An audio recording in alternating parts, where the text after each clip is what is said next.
probably going to go more with the pull shrink method for any film that I'm using here.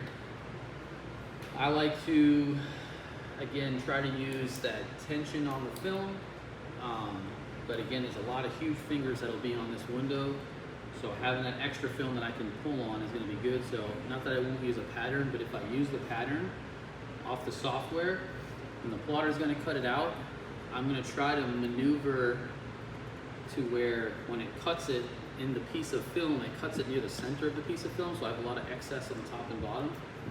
So sometimes that means on your plotter, just moving the head over on the plotter a little bit, so the starting point is further away from the edge than it normally would be, so you can have that gap of extra film, so I can have something to pull on. But again, it depends on the size roll of film you have and all that too. Right? So, but for when I can, I'm gonna leave myself some extra film. So that's why I'll cut this with a couple extra inches, you know, hanging off the bottom, a couple inches off the top, so I can grab the film and pull on it. Maybe pinch it and roll down and pull tight, get it close to the glass if I'm running heat on there, whatever. So take your time with this stuff. These ones do take a while to shrink down. It's not fun. It's doable. It's not a lot of fun. But again, I'm trying to try to show you some ways that may make it a little bit easier to shrink.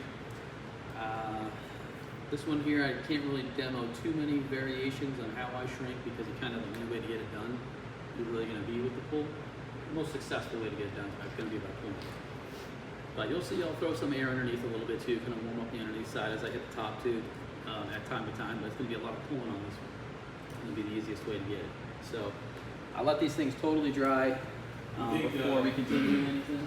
Do you think the pull method technique there is good for pretty much every car? Yeah, if you can get to it. Like I said, some cars, you know, you're just, the edge of the tint's going to be down below the hood line or something. You just can't get it, right? So not every time is that going to be the only available option you've got.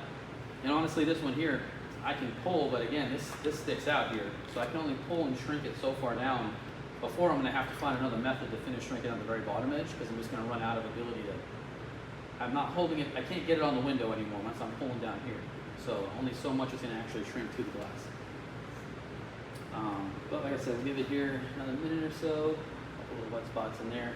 Occasionally I'll just take the heat gun and just hit it with the heat gun to finish drying it out.